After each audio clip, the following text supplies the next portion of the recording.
IT park परिसरातील माण ग्रामपंचायतीचा उपमुख्यमंत्री अजित पवार यांच्या धोरणाविरोधात ठराव।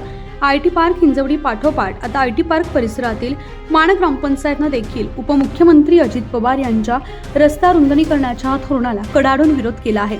आयटी पार्क हिंजवडी माण आणि मारुंजी परिसरातील वाहतूक कोंडी सोडवण्यासाठी अजित पवार यांनी भला पहाटे दौरा करत आयटी पार्क परिसरातील रस्ते रुंदीकरण करण्याचे कठोर निर्णय घेतले। मात्र अजित पवारांच्या निर्णयाविरोधात आता माण ग्रामपंचायतच्या ग्रामस्थांनी ठराव पारित केला आहे। आयटी पार्कमधील रस्ते रुंदीकरण करत असताना प्रशासन फक्त आयटी पार्क परिसरात काम करणाऱ्या अभियंत्यांचेच म्हणणं विचारात घेतात आणि स्थानिक नागरिकांच्या हरकती धुडकावून लावतात, असा दावा माणगावच्या ग्रामस्थांनी केला आहे।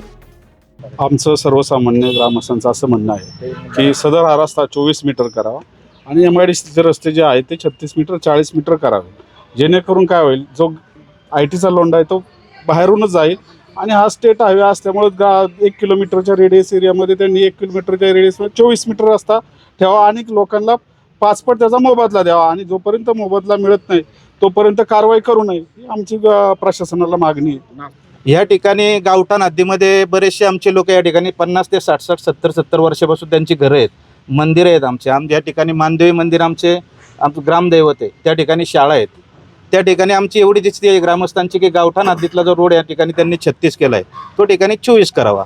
विकासाला आमचा विरोध नाही, आज या ठिकाणी तो रोड 24 जरी झाला तरी खूप झाला मोठा विकास। काय आला विकास झाला ITयांचा, ग्रामस्थ जे होते ते तसेच राहून गेले, त्याच्यामुळं आमचा विकास राहिलेला आहे। आणि आमची आज मागणी एकच आहे या ग्रामसभेच्या ह्याच्यातून की बाबा जो गावठाण हद्दीतला रस्ता आहे तो 24 मीटर व्हावा आणि गावठाणच्या बाहेर जो आहे तो 30 मीटरचा करावा। विकास व्हावा आम्हाला पण वाटतं, रस्ते मोठे व्हावं, सगळं व्हावं, आमचा त्याला विरोध नाही। आम्ही आता राहतो त्या घरात, आता ते सुद्धा घर मोडायचं चाललंय। आता 36 मिनिट तर आमचं घर मोडते, मग आम्ही कुठं जावं राहायला? दादा एका दृष्टीने म्हणतात लाडक्या बहिणींना पगार चालू केला, आम्ही निधी केले, मग लाडक्या बहिणींचं काय घर उद्ध्वस्त करायचंय का? ओव्हरब्रिज जर होत असेल फेज 3 ते फेज 1 पर्यंत, तर मग हा रस्ता मोठा कशासाठी करायचा? वरूनही 4th लेन 6 लेन करा म्हणताय दादा, खालूनही 6 लेन करा म्हणतात। जर वरूनही 6 लेन झाला तर खालून 6 लेन कशासाठी?